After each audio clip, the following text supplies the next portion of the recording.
The Adventure of the Dancing Men. Holmes had been seated for some hours in silence, with his long, thin back curved over a chemical vessel in which he was brewing a particularly malodorous product. His head was sunk upon his breast, and he looked from my point of view like a strange, lank bird with dull grey plumage and a black topknot. "So, Watson," said he suddenly, "you do not propose to invest in South African securities?" I gave a start of astonishment. Accustomed as I was to Holmes's curious faculties, this sudden intrusion into my most intimate thoughts was utterly inexplicable. "How on earth do you know that?" I asked. He wheeled round upon his stool, with a steaming test-tube in his hand and a gleam of amusement in his deep-set eyes.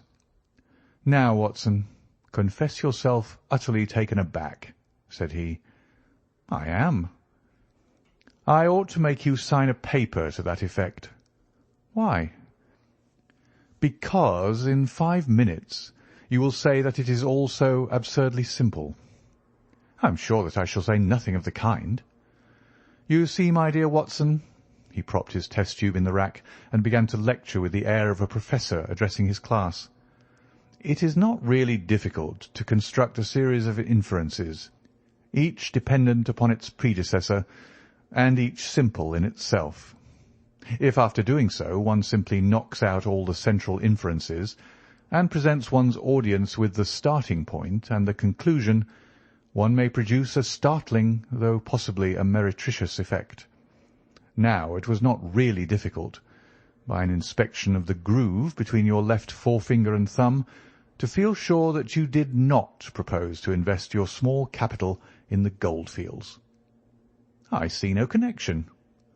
"Very likely not, but I can quickly show you a close connection. Here are the missing links of the very simple chain. 1. You had chalk between your left finger and thumb when you returned from the club last night. 2.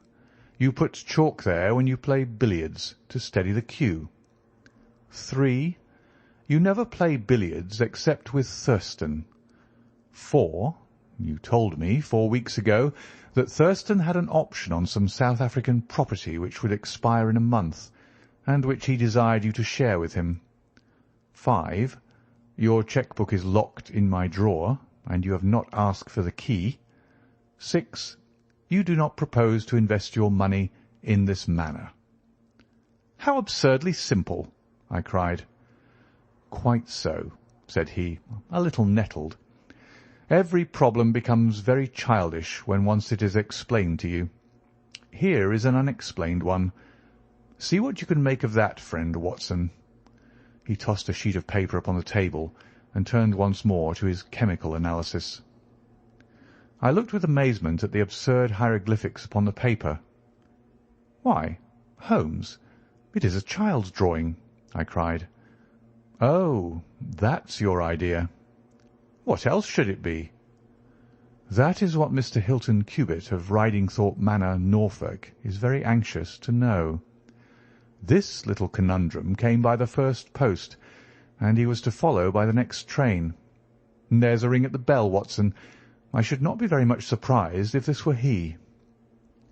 A heavy step was heard upon the stairs, and an instant later there entered a tall, ruddy, clean-shaven gentleman, whose clear eyes and florid cheeks told of a life led far from the fogs of Baker Street. He seemed to bring a whiff of his strong, fresh, bracing East Coast air with him as he entered. Having shaken hands with each of us, he was about to sit down when his eye rested upon the paper with the curious markings which I had just examined and left upon the table. "Well, Mr. Holmes, what do you make of these?" he cried. "They told me that you are fond of queer mysteries, and I don't think you could find a queerer one than that. I sent the paper on ahead so that you might have time to study it before I came." "It is certainly rather a curious production," said Holmes. "At first sight it would appear to be some childish prank. It consists of a number of absurd little figures dancing across the paper upon which they are drawn. Why should you attribute any importance to so grotesque an object?" "I never should, Mr. Holmes, but my wife does. It is frightening her to death. She says nothing, but I can see terror in her eyes. That's why I want to sift the matter to the bottom." Holmes held up the paper so that the sunlight shone full upon it. It was a page torn from a notebook. The markings were done in pencil and ran in a particular way. Holmes examined it for some time and then folded it carefully up. He placed it in his pocket-book. "This promises to be a most interesting and unusual case," said he. "You gave me a few particulars in your letter, Mr. Hilton Cubitt, but I should be very much obliged if you would kindly go over it all again for the benefit of my dear friend Dr. Watson." "I'm not much of a story-teller," said our visitor, nervously clasping and unclasping his great strong hands. "You'll just ask me anything that I don't make clear. I'll begin at the time of my marriage, last year. But I want to say first of all that though I'm not a rich man, my people have been at Ridingthorpe for a matter of 5 centuries, and there is no better-known family in the county of Norfolk. Last year I came up to London for the Jubilee, and I stopped at a boarding-house in Russell Square because Parker, the vicar of our parish, was staying in it. There was an American young lady there. Patrick was the name. Elsie Patrick. In some way we became friends, until before my month was up I was as much in love as man could be. We were quietly married at a registry office, and we returned to Norfolk a wedded couple. You'll think it very mad, Mr. Holmes, that a man of a good old family should marry a wife in this fashion, knowing nothing of her past or of her people. But if you saw her and knew her, it would help you to understand. She was very straight about it, was Elsie. I can't say that she did not give me every chance of getting out of it if I wished to do so.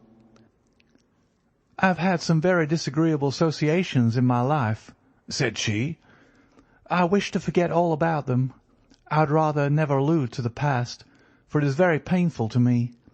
If you take me, Hilton, you'll take a woman who has nothing that she need be personally ashamed of, but you'll have to be content with my word for it, and to allow me to be silent as to all that passed up to the time when I became yours. If these conditions are too hard, then go back to Norfolk and leave me to the lonely life in which you found me." It was only the day before our wedding that she said those very words to me. I told her that I was content to take her on her own terms, and I have been as good as my word. Well, we've been married now for a year, and very happy we've been. But about a month ago, at the end of June, I saw for the first time signs of trouble. One day my wife received a letter from America. I saw the American stamp. She turned deadly white, read the letter, and threw it into the fire. She made no allusion to it afterwards, and I made none, for a promise is a promise. But she has never known an easy hour from that moment. There's always a look of fear upon her face, a look as if she were waiting and expecting. She would do better to trust me. She would find that I was her best friend.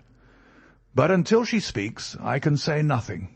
Mind you, she is a truthful woman, Mr. Holmes, and whatever trouble there may have been in her past life, it has been no fault of hers. I am only a simple Norfolk squire, but there is not a man in England who ranks his family honour more highly than I do. She knows it well, and she knew it well before she married me. She would never bring any stain upon it, of that I am sure. Well, now, I come to the queer part of my story. About a week ago, it was the Tuesday of last week, I found on one of the window-sills a number of absurd little dancing figures, like these, upon the paper. They were scrawled with chalk. I thought it was the stable boy who had drawn them, but the lad swore he knew nothing about it. Anyhow, they had come there during the night. I had them washed out, and I only mentioned the matter to my wife afterwards. To my surprise, she took it very seriously, and begged me if any more came to let her see them. None did come for a week, and then yesterday morning I found this paper lying on the sundial in the garden. I showed it to Elsie, and down she dropped in a dead faint. Since then she'd looked like a woman in a dream, half dazed and with terror always lurking in her eyes. It was then that I wrote and sent the paper to you, Mr. Holmes. It was not a thing that I could take to the police, for they would have laughed at me. But you will tell me what to do. I'm not a rich man, but if there is any danger threatening my little woman, I would spend my last copper to shield her." He was a fine creature, this man of the old English soil, simple, straight, and gentle, with his great, earnest blue eyes and broad, comely face. His love for his wife and his trust in her shone in his features. Holmes had listened to his story with the utmost attention, and now he sat for some time in silent thought. "Don't you think, Mr. Cubitt," said he at last, "that your best plan would be to make a direct appeal to your wife, and to ask her to share her secret with you?" Hilton Cubitt shook his massive head. "A promise is a promise, Mr. Holmes. If Elsie wished to tell me, she would. If not, it is not for me to force her confidence. But I am justified in taking my own line, and I will." "Then I will help you with all my heart. In the first place, have you heard of any strangers being seen in your neighbourhood?" "No." "I presume that it is a very quiet place.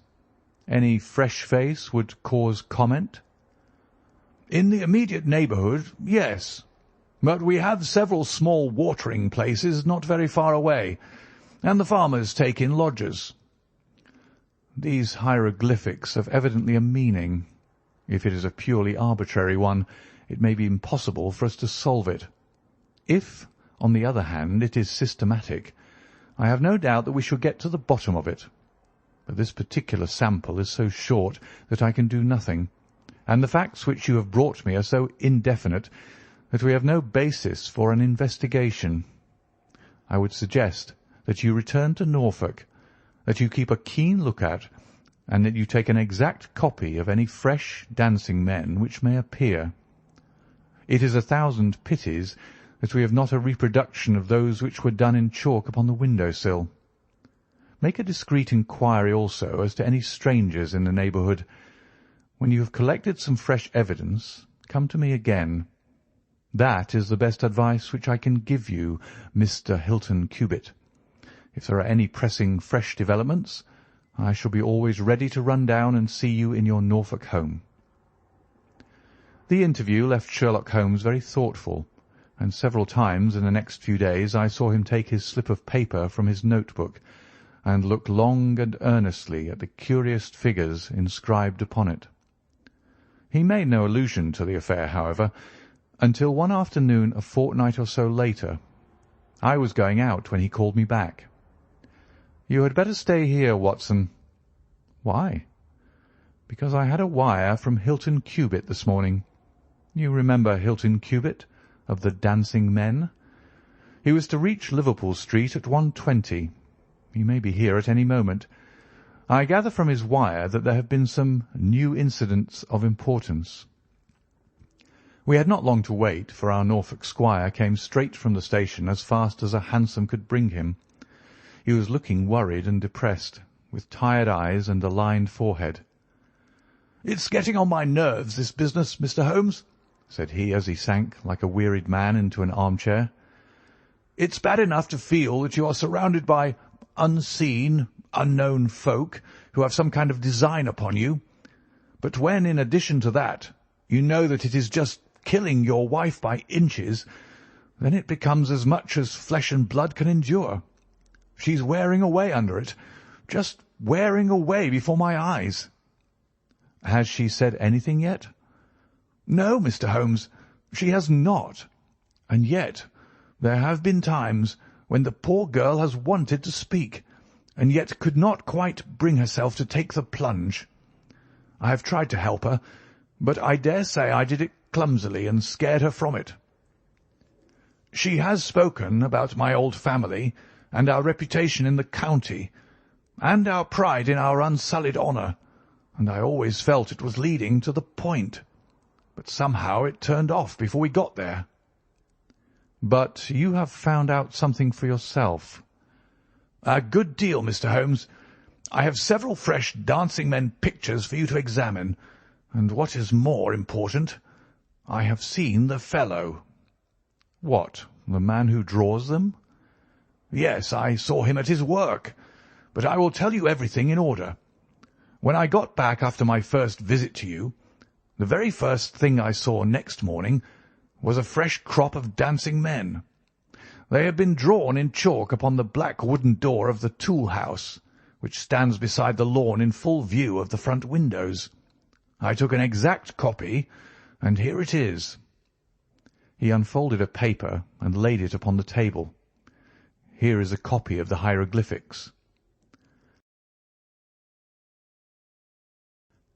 "Excellent," said Holmes. "Excellent. Pray continue." "When I had taken the copy, I rubbed out the marks, but 2 mornings later a fresh inscription had appeared. I have a copy of it here." Holmes rubbed his hands and chuckled with delight. "Our material is rapidly accumulating," said he. 3 days later, a message was left scrawled upon paper and placed under a pebble on the sundial. Here it is. The characters are, as you see, exactly the same as the last one. After that I determined to lie in wait, so I got out my revolver, and I sat up in my study, which overlooks the lawn and garden. About 2 in the morning I was seated by the window, all being dark save for the moonlight outside, when I heard steps behind me, and there was my wife in her dressing gown. She implored me to come to bed. I told her frankly that I wished to see who it was who played such absurd tricks upon us. She answered that it was some senseless practical joke, and that I should not take any notice of it. "If it really annoys you, Hilton, we might go and travel, you and I, and so avoid this nuisance." "What, be driven out of our own house by a practical joker?" said I. "Why, we should have the whole county laughing at us." "Well, come to bed," said she, "and we can discuss it in the morning." Suddenly, as she spoke, I saw her white face grow whiter yet in the moonlight, and her hand tightened upon my shoulder. Something was moving in the shadow of the tool house. I saw a dark, creeping figure which crawled around the corner and squatted in front of the door. Seizing my pistol, I was rushing out when my wife threw her arms around me and held me with convulsive strength. I tried to throw her off, but she clung to me most desperately. At last I got clear, but by the time I had opened the door and reached the house the creature was gone. He had left a trace of his presence, however, for there on the door was the very same arrangement of dancing men which had already twice appeared, and which I had copied on that paper. There was no other sign of the fellow anywhere, though I ran all over the grounds. And yet the amazing thing is that he must have been there all the time, for when I examined the door again in the morning, he had scrawled some more of his pictures under the line which I had already seen. "Have you that fresh drawing?" "Yes, it is very short, but I made a copy of it, and here it is." Again he produced a paper. The new dance was in a different form. "Tell me," said Holmes, and I could see by his eyes that he was much excited, "was this a mere addition to the first, or did it appear to be entirely separate?" "It was on a different panel of the door." "Excellent. This is far the most important of all for our purpose. It fills me with hopes. Now, Mr. Hilton Cubitt, please continue your most interesting statement." "I have nothing more to say, Mr. Holmes, except that I was angry with my wife that night for having held me back when I might have caught the skulking rascal. She said that she feared that I might come to harm. For an instant it had crossed my mind that perhaps what she really feared was that he might come to harm, for I could not doubt that she knew who this man was and what he meant by these strange signals. But there is a tone in my wife's voice, Mr. Holmes, and a look in her eyes which forbid doubt, and I am sure that it was indeed my own safety that was in her mind." There's the whole case, and now I want your advice as to what I ought to do. My own inclination is to put half a dozen of my farm lads in the shrubbery, and when this fellow comes again to give him such a hiding that he will leave us in peace for the future. I fear it is too deep a case for such simple remedies, said Holmes. How long can you stay in London? I must go back to-day. I would not leave my wife alone all night for anything. She is very nervous, and begged me to come back.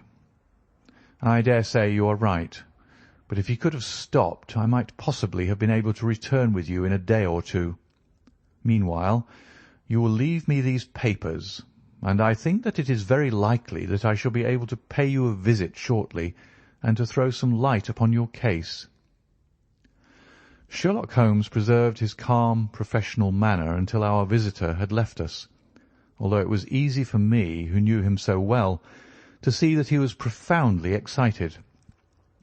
The moment that Hilton Cubitt's broad back had disappeared through the door, my comrade rushed to the table, laid out all the slips of paper containing dancing men in front of him, and threw himself into an intricate and elaborate calculation. For 2 hours I watched him as he covered sheet after sheet of paper with figures and letters, so completely absorbed in his task that he had evidently forgotten my presence. Sometimes he was making progress and whistled and sang at his work. Sometimes he was puzzled, and would sit for long spells with a furrowed brow and a vacant eye. Finally, he sprang from his chair with a cry of satisfaction and walked up and down the room, rubbing his hands together. Then he wrote a long telegram upon a cable form. If my answer to this is as I hope, you will have a very pretty case to add to your collection, Watson, said he.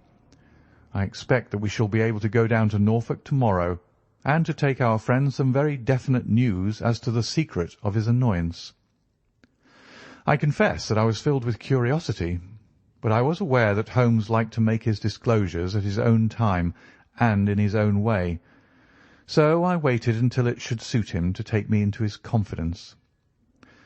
But there was a delay in that answering telegram, and 2 days of impatience followed, during which Holmes pricked up his ears at every ring of the bell. On the evening of the 2nd, there came a letter from Hilton Cubitt. All was quiet with him, save that a long inscription had appeared that morning upon the pedestal of the sundial. He enclosed a copy of it, which he reproduced.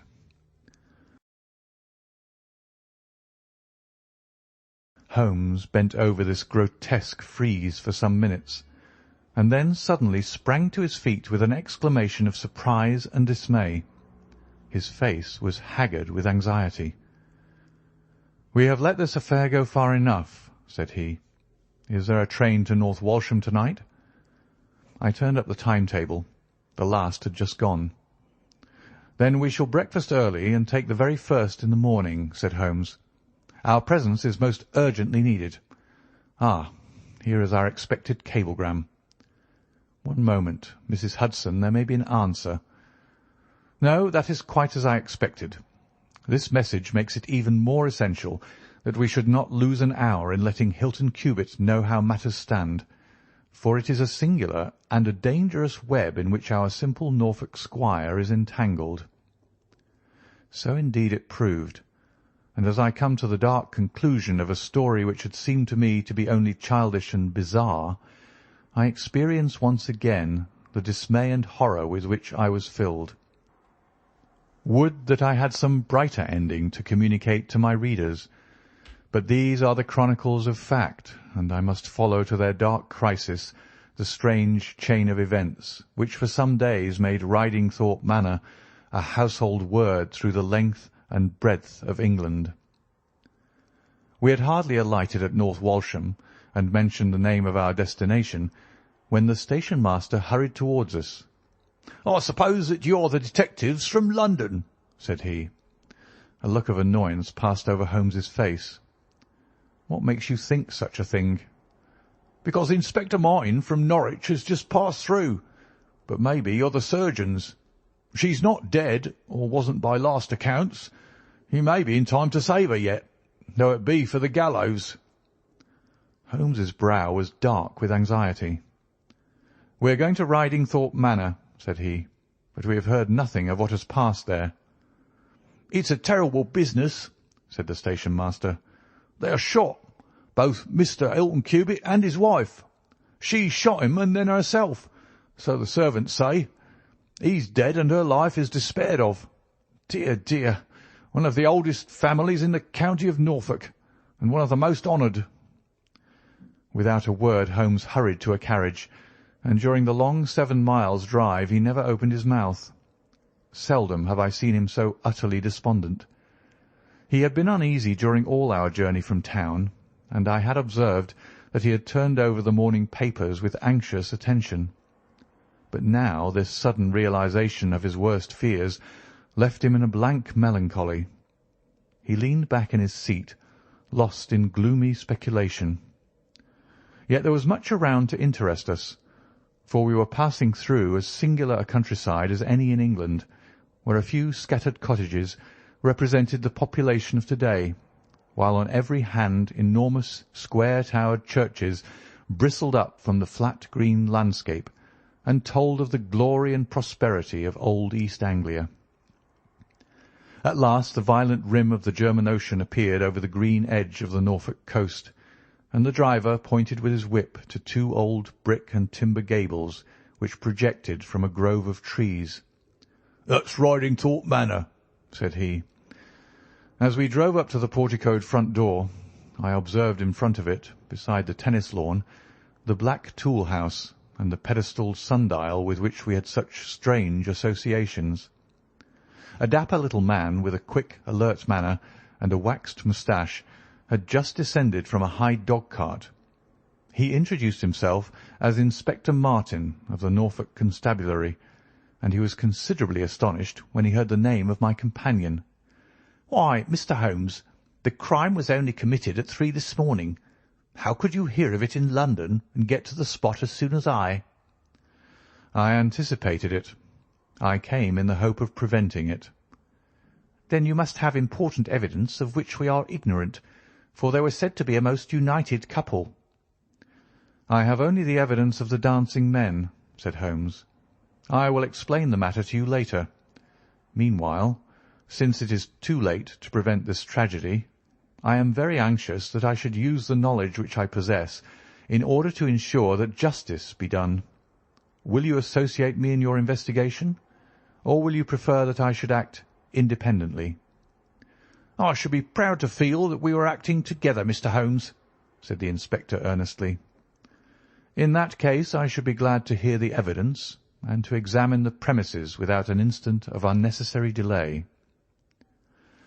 Inspector Martin had the good sense to allow my friend to do things in his own fashion, and contented himself with carefully noting the results. The local surgeon, an old white-haired man, had just come down from Mrs. Hilton Cubitt's room, and he reported that her injuries were serious but not necessarily fatal.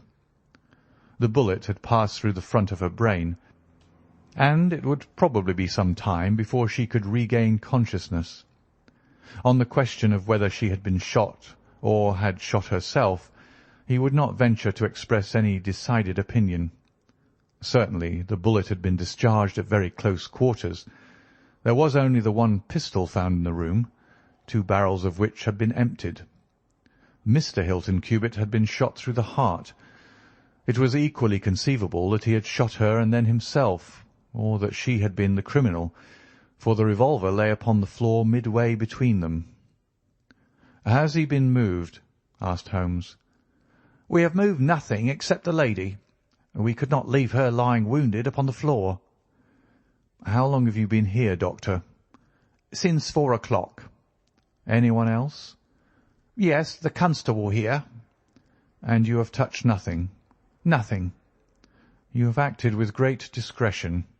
Who sent you?" "The housemaid, Saunders." "Was it she who gave the alarm?" "She and Mrs. King, the cook." "Where are they now?" "In the kitchen, I believe." "Then I think we had better hear their story at once." The old hall, oak-panelled and high-windowed, had been turned into a court of investigation. Holmes sat in a great old-fashioned chair, his inexorable eyes gleaming out of his haggard face. I could read in them a set purpose to devote his life to this quest until the client whom he had failed to save should at last be avenged. The trim Inspector Martin, the old grey-headed country doctor, myself, and a stolid village policeman made up the rest of that strange company. The two women told their story clearly enough. They had been aroused from their sleep by the sound of an explosion, which had been followed a minute later by a second one. They slept in adjoining rooms, and Mrs. King had rushed into Saunders. Together they had descended the stairs. The door of the study was open, and a candle was burning upon the table. Their master lay upon his face in the centre of the room. He was quite dead. Near the window his wife was crouching, her head leaning against the wall. She was horribly wounded, and the side of her face was red with blood. She breathed heavily, but was incapable of saying anything. The passage, as well as the room, was full of smoke and the smell of powder. The window was certainly shut and fastened upon the inside. Both women were positive upon the point. They had at once sent for the doctor and for the constable. Then, with the aid of the groom and the stable boy, they had conveyed their injured mistress to her room. Both she and her husband had occupied the bed. She was clad in her dress, he in his dressing-gown over his night-clothes. Nothing had been moved in the study. So far as they knew, there had never been any quarrel between husband and wife. They had always looked upon them as a very united couple. These were the main points of the servants' evidence. In answer to Inspector Martin, they were clear that every door was fastened upon the inside, and that no one could have escaped from the house. In answer to Holmes, they both remembered that they were conscious of the smell of powder from the moment that they ran out of their rooms upon the top floor. "I commend that fact very carefully to your attention," said Holmes to his professional colleague, "and now I think that we are in a position to undertake a thorough examination of the room." The study proved to be a small chamber, lined on three sides with books, and with a writing-table facing an ordinary window, which looked out upon the garden. Our first attention was given to the body of the unfortunate squire, whose huge frame lay stretched across the room. His disordered dress showed that he had been hastily aroused from sleep. The bullet had been fired at him from the front, and had remained in his body after penetrating the heart. His death had certainly been instantaneous and painless. There was no powder marking either upon his dressing-gown or on his hands. According to the country surgeon, the lady had stains upon her face, but none upon her hand. The absence of the latter means nothing, though its presence may mean everything, said Holmes. Unless the powder from a badly fitting cartridge happens to spurt backward, one may fire many shots without leaving a sign. I would suggest that Mr. Cubitt's body may now be removed. I suppose, Doctor, you have not recovered the bullet which wounded the lady. A serious operation will be necessary before that can be done, but there are still 4 cartridges in the revolver. 2 have been fired and 2 wounds inflicted, so that each bullet can be accounted for. So it would seem, said Holmes. Perhaps you can account also for the bullet which has so obviously struck the edge of the window. He had turned suddenly, and his long thin finger was pointing to a hole which had been drilled right through the lower window sash, about an inch above the bottom. "By George!" cried the inspector. "How ever did you see that?" "Because I looked for it." "Wonderful," said the country doctor.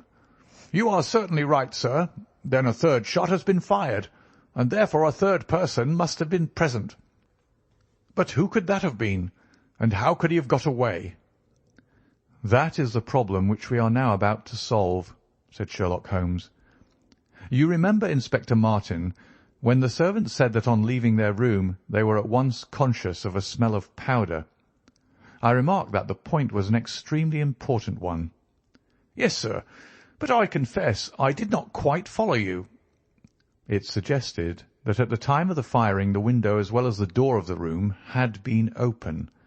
Otherwise the fumes of powder could not have been blown so rapidly through the house. A draught in the room was necessary for that. Both door and window were only open for a very short time, however. "How could you prove that?" "Because the candle was not guttered." "Capital!" cried the inspector. "Capital!" Feeling sure that the window had been open at the time of the tragedy, I conceived that there might have been a third person in the affair, who stood outside this opening and fired through it. Any shot directed at this person might hit the sash. I looked, and there, sure enough, was the bullet mark. "But how came the window to be shut and fastened?" The woman's first instinct would be to shut and fasten the window. But, hello, what is this? It was a lady's handbag which stood upon the study table, a trim little handbag of crocodile skin and silver. Holmes opened it and turned the contents out. There were £25 notes of the Bank of England, held together by an india-rubber band, nothing else. "This must be preserved, for it will figure in the trial," said Holmes as he handed the bag with its contents to the inspector. "It is now necessary that we should try to throw some light upon this third bullet, which has clearly, from the splintering of the wood, been fired from inside the room. I should like to see Mrs. King, the cook, again. You said, Mrs. King, that you were awakened by a loud explosion. When you said that, did you mean that it seemed to you to be louder than the second one?" "Well, sir, it wakened me from my sleep, so it is hard to judge, but it did seem very loud." "You don't think that it might have been two shots fired almost at the same instant?" "I'm sure I couldn't say, sir." "I believe that it was undoubtedly so. I rather think, Inspector Martin, that we have now exhausted all that this room can teach us. If you will kindly step round with me, we shall see what fresh evidence the garden has to offer." A flower bed extended up to the study window, and we all broke into an exclamation as we approached it. The flowers were trampled down, and the soft soil was imprinted all over with footmarks. Large, masculine feet they were, with peculiarly long, sharp toes. Holmes hunted about among the grass and leaves like a retriever after a wounded bird. Then, with a cry of satisfaction, he bent forward and picked up a little brazen cylinder. "I thought so," said he. "The revolver had an ejector, and here is the third cartridge. I really think, Inspector Martin, that our case is almost complete." The country inspector's face had shown his intense amazement at the rapid and masterful progress of Holmes's investigation. At first he had shown some disposition to assert his own position, but now he was overcome with admiration and ready to follow without question wherever Holmes led. "Whom do you suspect?" he asked. "I'll go into that later. There are several points in this problem which I have not been able to explain to you yet. Now that I have got so far, I had best proceed on my own lines, and then clear the whole matter up once and for all." "Just as you wish, Mr. Holmes, so long as we get our man." "I have no desire to make mysteries, but it is impossible at the moment of action to enter into long and complex explanations. I have the threads of this affair all in my hand. Even if this lady should never recover consciousness, we can still reconstruct the events of last night and ensure that justice be done. First of all, I wish to know whether there is any inn in this neighbourhood known as Elridge's." The servants were cross-questioned, but none of them had heard of such a place. The stable-boy threw a light upon the matter by remembering that a farmer of that name lived some miles off in the direction of East Ruston. "Is it a lonely farm?" "Very lonely, sir." "Perhaps they have not heard yet of all that happened here during the night." "Maybe not, sir." Holmes thought for a little, and then a curious smile played over his face. "Saddle a horse, my lad," said he. "I shall wish you to take a note to Elridge's farm." He took from his pocket the various slips of the dancing men. With these in front of him, he worked for some time at the study table. Finally, he handed a note to the boy with directions to put it into the hands of the person to whom it was addressed, and especially to answer no questions of any sort which might be put to him. I saw the outside of the note, addressed in straggling, irregular characters, very unlike Holmes's usual precise hand. It was consigned to Mr. Abe Slaney, Elridge's Farm, East Ruston, Norfolk. "I think, Inspector," Holmes remarked, "that you would do well to telegraph for an escort, as if my calculations prove to be correct, you may have a particularly dangerous prisoner to convey to the county jail. The boy who takes this note could no doubt forward your telegram. If there is an afternoon train to town, Watson, I think we should do well to take it, as I have a chemical analysis of some interest to finish, and this investigation draws rapidly to a close." When the youth had been dispatched with the note, Sherlock Holmes gave his instructions to the servants. If any visitor were to call asking for Mrs. Hilton Cubitt, no information should be given as to her condition, but he was to be shown at once into the drawing-room. He impressed these points upon them with the utmost earnestness. Finally, he led the way into the drawing-room, with the remark that the business was now out of our hands, and that we must while away the time as best we might until we could see what was in store for us.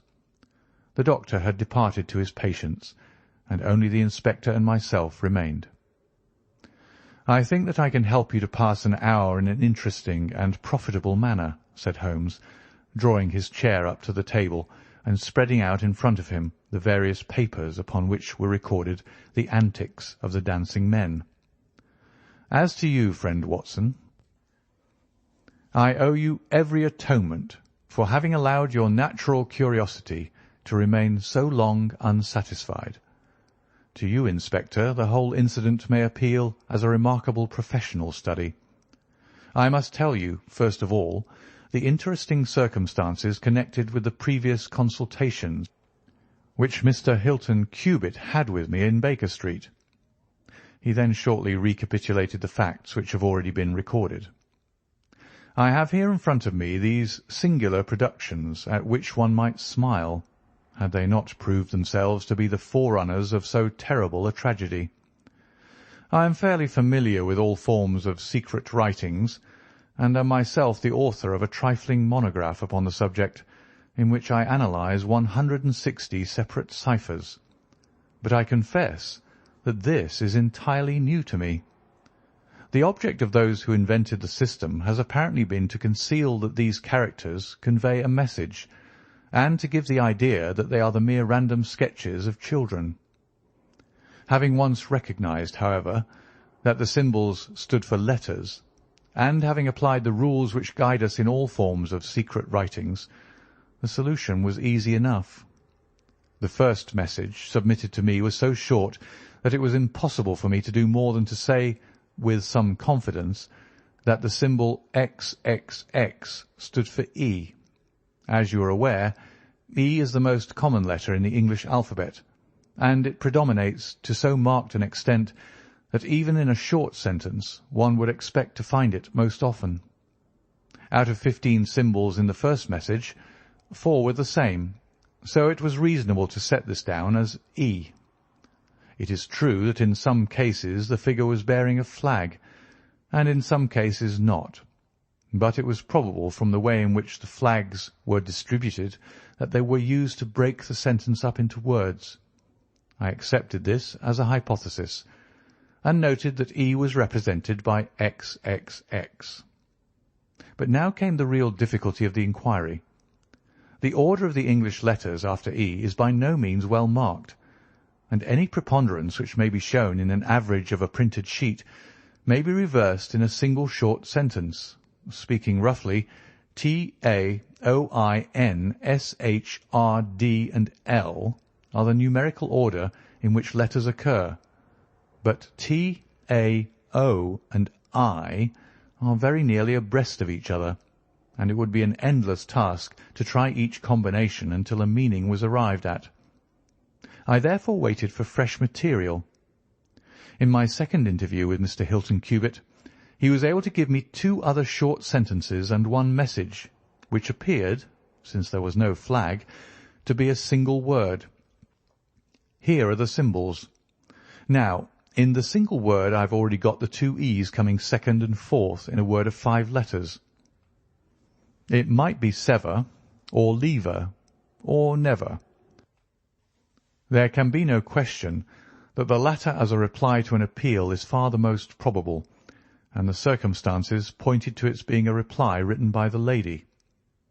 Accepting it as correct, we are now able to say that the symbols stand respectively for N, V, and R. Even now I was in considerable difficulty, but a happy thought put me in possession of several other letters. It occurred to me that if these appeals came as I expected, from someone who had been intimate with the lady in her early life, a combination which contained 2 E's with 3 letters between might very well stand for the name Elsie. On examination I found that such a combination formed the termination of the message, which was 3 times repeated. It was certainly some appeal to Elsie. In this way I had got my L, S, and I. But what appeal could it be? There were only 4 letters in the word which preceded Elsie, and it ended in E. Surely the word must be come. I tried all other 4 letters ending in E, but could find none to fit the case. So now I was in possession of C, O, and M, and I was in a position to attack the first message once more, dividing it into words and putting dots for each symbol which was still unknown. So treated, it worked out in this fashion: M, space, dot ERE, space, dot E, space, SL dot NE, dot.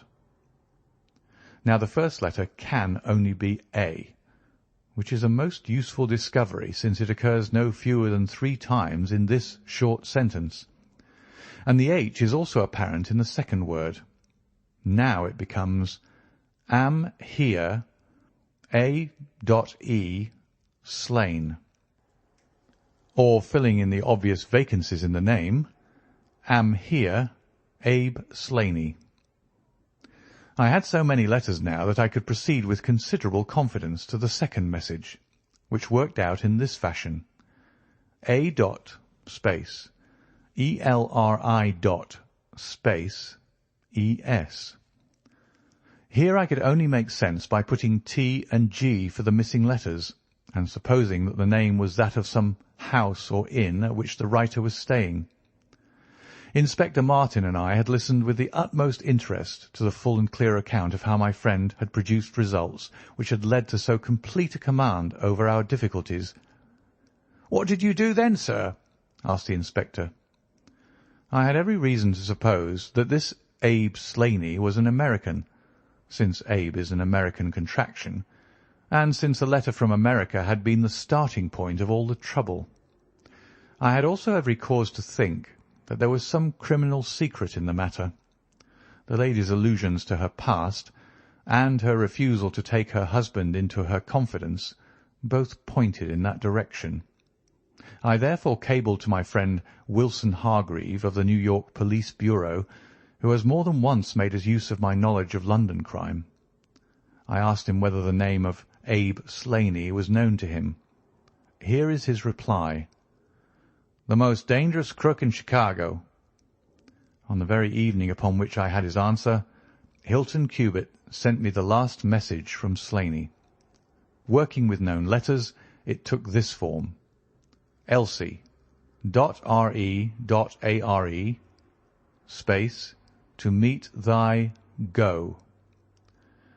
The addition of a P and a D completed a message which showed me that the rascal was proceeding from persuasion to threats, and my knowledge of the crooks of Chicago prepared me to find that he might very rapidly put his words into action. I at once came to Norfolk with my friend and colleague, Dr. Watson, but unhappily only in time to find that the worst had already occurred.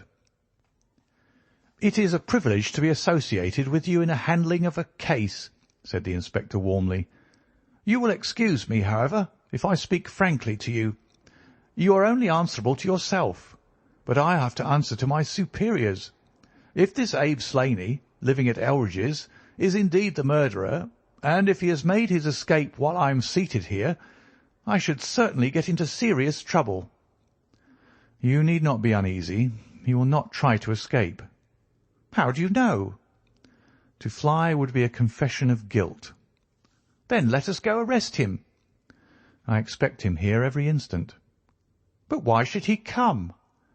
"Because I have written and asked him." "But this is incredible, Mr. Holmes. Why should he come because you have asked him? Would not such a request rather rouse his suspicions and cause him to fly?" "I think I have known how to frame the letter," said Sherlock Holmes. "In fact, if I am not very much mistaken, here is the gentleman himself coming up the drive." A man was striding up the path which led to the door. He was a tall, handsome, swarthy fellow, clad in a suit of grey flannel with a Panama hat, a bristling black beard, and a great, aggressive hooked nose, and flourishing a cane as he walked. He swaggered up a path as if the place belonged to him, and we heard his loud, confident peal at the bell. "I think, gentlemen," said Holmes quietly, "that we had best take up our position behind the door. Every precaution is necessary when dealing with such a fellow. You will need your handcuffs, Inspector. You can leave the talking to me." We waited in silence for a minute, one of those minutes which one can never forget. Then the door opened, and the man stepped in. In an instant Holmes clapped a pistol to his head, and Martin slipped the handcuffs over his wrists. It was all done so swiftly and deftly that the fellow was helpless before he knew that he was attacked. He glared from one to the other of us with a pair of blazing black eyes. Then he burst into a bitter laugh. "Well, gentlemen, you have the drop on me this time. I seem to have knocked up against something hard, but I came here in answer to a letter from Mrs. Hilton Cubitt. Don't tell me that she is in this. Don't tell me that she helped to set a trap for me." "Mrs. Hilton Cubitt was seriously injured, and is at death's door." The man gave a hoarse cry of grief which rang through the house. "You're crazy!" he cried fiercely. "It was he that was hurt, not she. Who would have hurt little Elsie? I may have threatened her, God forgive me, but I would not have touched a hair of her pretty head. Take it back, you. Say that she is not hurt." "She was found badly wounded by the side of her dead husband." He sank with a deep groan on the settee, and buried his face in his manacled hands. For 5 minutes he was silent. Then he raised his face once more, and spoke with the cold composure of despair. "I have nothing to hide from you, gentlemen," said he. "If I shot the man, he had a shot at me, and there's no murder in that. But if you think I could have hurt that woman, then you don't know either me or her. I tell you, there was never a man in this world loved a woman more than I loved her. I had a right to her. She was pledged to me years ago. Who was this Englishman that he should come between us? I tell you that I had the first right to her, and that I was only claiming my own." "She broke away from your influence when she found the man that you are," said Holmes sternly. "She fled from America to avoid you, and she married an honourable gentleman in England. You dogged her and followed her, and made her life a misery to her, in order to induce her to abandon the husband whom she loved and respected in order to fly with you, whom she feared and hated. You have ended by bringing about the death of a noble man and driving his wife to suicide. That is your record in this business, Mr. Abe Slaney, and you will answer for it to the law." "If Elsie dies, I care nothing what becomes of me," said the American. He opened one of his hands and looked at a note crumpled up in his palm. "See here, mister," he cried with a gleam of suspicion in his eyes. "You're not trying to scare me over this, are you? If the lady is hurt as bad as you say, who was it that wrote this note?" He tossed it forward onto the table. "I wrote it. to bring you here." "You wrote it? There was no one on earth outside the joint who knew the secret of the dancing men. How came you to write it?" "What one man can invent, another can discover," said Holmes. "There is a cab coming to convey you to Norwich, Mr. Slaney. But meanwhile you have time to make some small reparation for the injury you have wrought. Are you aware that Mrs. Hilton Cubitt has herself lain under grave suspicion of the murder of her husband, and that it was only my presence here, and the knowledge which I happen to possess, which has saved her from the accusation? The least that you owe her is to make it clear to the whole world that she was in no way, directly or indirectly, responsible for his tragic end." "I ask nothing better," said the American. "I guess the very best case I can make for myself is the absolute naked truth." "It is my duty to warn you that it will be used against you," cried the inspector, with the magnificent fair play of the British criminal law. Slaney shrugged his shoulders. "I'll chance that," said he. "First of all, I want you gentlemen to understand that I have known this lady since she was a child. There were 7 of us in a gang in Chicago, and Elsie's father was the boss of the joint. He was a clever man, was old Patrick. It was he who had invented that writing, which would pass as a child's scrawl unless she just happened to have the key to it. Well, Elsie learned some of our ways, but she couldn't stand the business, and she had a bit of honest money of her own, so she gave us all the slip and got away to London. She'd been engaged to me, and she would have married me, I believe, if I had taken over another profession. But she would have nothing to do with anything on the cross. It was only after her marriage to this Englishman that I was able to find out where she was. I wrote to her, but got no answer. After that I came over, and as letters were no use, I put my messages where she could read them. Well, I've been here a month now. I lived in that farm where I had a room down below, could get in and out every night and no one the wiser. I tried all I could to coax Elsie away. I knew that she read the messages. For once she wrote an answer under one of them. Then my temper got the better of me, and I began to threaten her. She sent me a letter then, imploring me to go away and saying that it could break her heart if any scandal should come upon her husband. She said that she would come down when her husband was asleep at 3 in the morning and speak with me through the end window if I would go away afterwards and leave her in peace. She came down and brought money with her, trying to bribe me to go. This made me mad, and I caught her arm and tried to pull her through the window. At that moment in rushed the husband with his revolver in his hand. Elsie had sunk down upon the floor, and we were face to face. I was healed also, and I held up my gun to scare him off and let me get away. He fired and missed me. I pulled off almost at the same instant, and down he dropped. I made away across the garden, and as I went I heard the window shut behind me. That's God's truth, gentlemen, every word of it. And I heard no more about it until that lad came riding up with a note which made me walk in here like a jay and give myself into your hands." A cab had drawn up whilst the American had been talking. 2 uniformed policemen sat inside.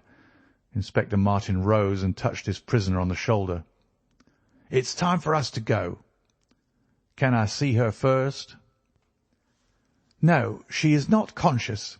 Mr. Sherlock Holmes, I only hope that if ever again I have an important case, I shall have the good fortune to have you by my side." We stood at the window and watched the cab drive away. As I turned back, my eye caught the pellet of paper which the prisoner had tossed upon the table. It was the note with which Holmes had decoyed him. "See if you can read it, Watson," said he with a smile. It contained no word, but a little line of dancing men. "If you use the code which I have explained," said Holmes, "you will find that it simply means, 'Come here at once.'" I was convinced that it was an invitation which he would not refuse, since he could never imagine that it could come from anyone but the lady. And so, my dear Watson, we have ended by turning the dancing men to good when they have so often been the agents of evil, and I think that I have fulfilled my promise of giving you something unusual for your notebook. 3:40 is our train, and I fancy we shall be back in Baker Street for dinner. Only one word of epilogue. The American, Abe Slaney, was condemned to death at the Winter Assizes at Norwich, but his penalty was changed to penal servitude in consideration of mitigating circumstances and the certainty that Hilton Cubitt had fired the first shot. Of Mrs. Hilton Cubitt, I only know that I have heard she recovered entirely, and that she still remains a widow, devoting her whole life to the care of the poor and to the administration of her husband's estate.